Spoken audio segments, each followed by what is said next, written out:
अगला पाठ का नाम है सांख्यिकी। सांख्यिकी में हम लोगों को एक आरोही क्रम पढ़ना होगा, अवरोही क्रम पढ़ना। आरोही क्रम मतलब बढ़ते क्रम, और अवरोही क्रम मतलब घटते हुए क्रम।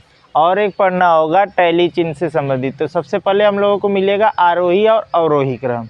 तो आरोही क्रम को कहते हैं कि कुछ आंकड़ा दिया रहेगा, उसको हमें व्यवस्थित करना होगा आरोही या अवरोही क्रम में। तो देखो, जैसे ये प्रश्न है अभ्यास 4A का पहला, किसी मोहल्ले में 10 परिवारों में 10 सदस्यों की संख्या निम्नवत ज्ञात की गई है। तो यहाँ पर आंकड़ा दिया है, इस आंकड़े को आरोही क्रम में व्यवस्थित करना है, बोला है प्रश्न।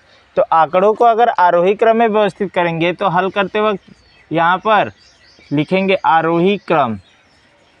तो आरोही क्रम में सबसे छोटा सबसे पहले लिखा जाता है, फिर उससे बड़ा, फिर उससे बड़ा, फिर उससे बड़ा, इसी प्रकार से लिखेंगे। तो इस आंकड़े में सबसे छोटा कौन है? 2। तो 2 को लिखेंगे। फिर उसके बाद आंकड़ा में 3 है, तो एक 3 यहाँ पर है, एक 3 यहाँ पर, तो दोनों 3 को लिख लेंगे। समझ में आया? फिर अब 3 के बाद कौन आएगा? तो इसमें देखेंगे तो 4 है, तो 4 लिखेंगे।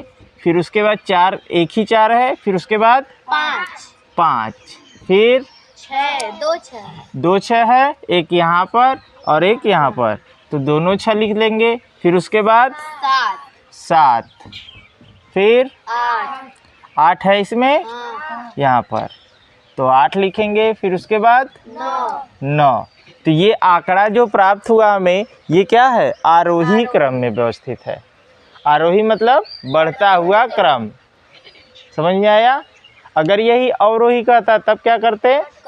तो घटते हुए क्रम में लिखते, मतलब सबसे बड़ा सबसे पहले, फिर उससे छोटा, फिर उससे छोटा, फिर उससे छोटा। देखो, दूसरा प्रश्न जो कर रहा है, निम्नलिखित आंकड़ों को आरोही क्रम में व्यवस्थित कीजिए। तो इसमें भी वही चीज़ व्यवस्थित करना होगा जैसे हम पहले प्रश्न में किए थे। पहले सबसे पहले किसको लिखे थे? सबसे छोटा को। तो हल करते वक्त यहाँ पर दिखा देंगे कि आरोही क्रम। कौन सा क्रम? आरोही क्रम।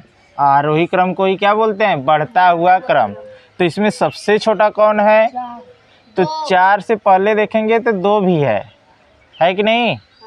तो सबसे पहले हम किसको लिखेंगे? 2 को। अब 2 के बाद देखिए इस आंकड़े में 3 नहीं दिख रहा है, तो कौन होगा? 4। तो यहाँ पर 4 है, 4 लिखेंगे। फिर उसके बाद 5 नहीं है, तो 6 देखें, यहाँ पर 6 है, 6 लिख लो। अब फिर उसके बाद 7 नहीं है कहीं, तो 8 लिखेंगे। और 9 एकदम लास्ट में ये है ना 9, तो 9 लिखेंगे। फिर उसके बाद 10 नहीं है, 11 नहीं है, तो यहाँ 12 है, तो 12 लिखेंगे।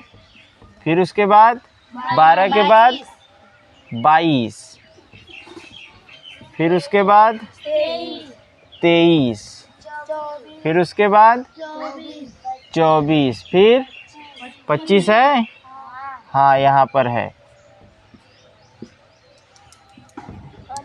फिर 29, उसके बाद 32, फिर उसके बाद 32 दो ठो है, 32 एक ही है, फिर उसके बाद 37, ये ना, फिर 32 के बाद 37, 37 के बाद कौन? 42। अब 42 देखो 2 ठो है कि एक, तो उसको लिखेंगे 42, फिर 44। अंत में काउंट कर लेंगे, मिला लेंगे कि ये कितना है 15, तो ये भी 15 होना चाहिए। तो 1 2 3 4 5 6 7 8 9 10 11 12 13 14 15, हाँ सही है। देखो, तीसरा प्रश्न है, किसी कक्षा की 10 बालिकाओं के प्राप्तांकों का प्रतिशत निम्नवत है। तो इसमें 10 बालिकाएं हैं जिनका प्रतिशत क्या हुआ है? आंकड़ा के माध्यम से दिया हुआ है। उसको कहा है कि आंकड़े को अवरोही क्रम में व्यवस्थित कीजिए। इससे पहले पढ़ रहे थे आरोही, आरोही मतलब बढ़ते क्रम, तो अब पढ़ोगे अवरोही। तो अवरोही मतलब घटते हुए क्रम। कौन सा क्रम? घटते हुए क्रम। तो यहाँ पर लिखेंगे अवरोही क्रम। अवरोही क्रम। तो सबसे पहले कौन लिखेंगे? सबसे बड़ा। आरोही क्रम में सबसे छोटा पहले लिख रहे थे, अब अवरोही क्रम में कौन लिखेंगे? सबसे बड़ा। तो इस आंकड़े में देखेंगे सबसे बड़ा कौन है, तो यहाँ पर देखोगे 75 है, तो उसको लिखेंगे 75। फिर उसके बाद देख लो इसमें 74 है कहीं, हाँ यहाँ पर, तो इसको लिखेंगे। फिर उसके बाद 73, फिर उसके बाद कौन आएगा?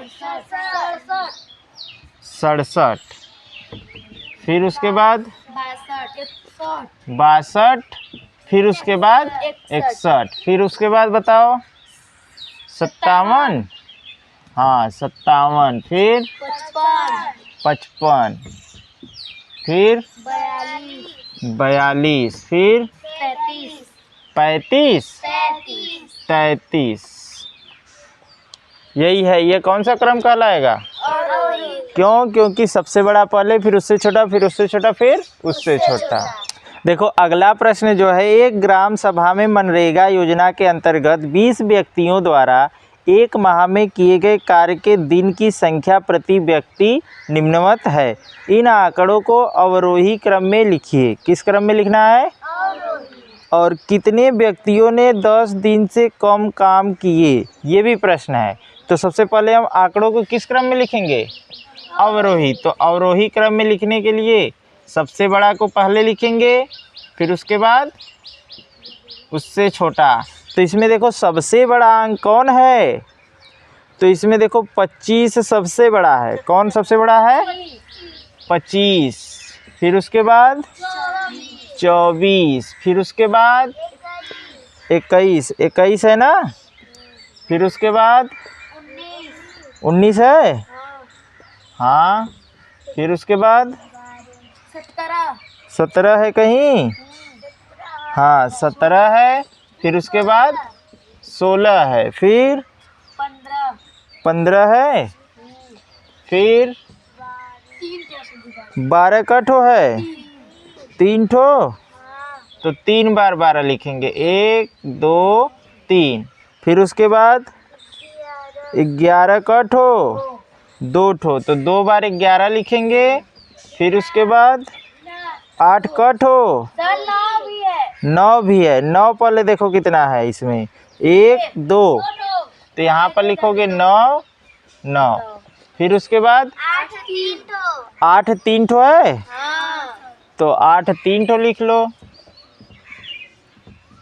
फिर उसके बाद कट हो 1, तो 1 बार 7 लिख लो। फिर उसके बाद 3 कट हो 1, यही ना। अब इसको काउंट कर लो, 20 ठो है या नहीं, तो गिनो 1 2 3 4 5 6 7 8 9 10 11 12 13 14 15 16 17 18, ये 19 ही हुए। एक कौन छूटा?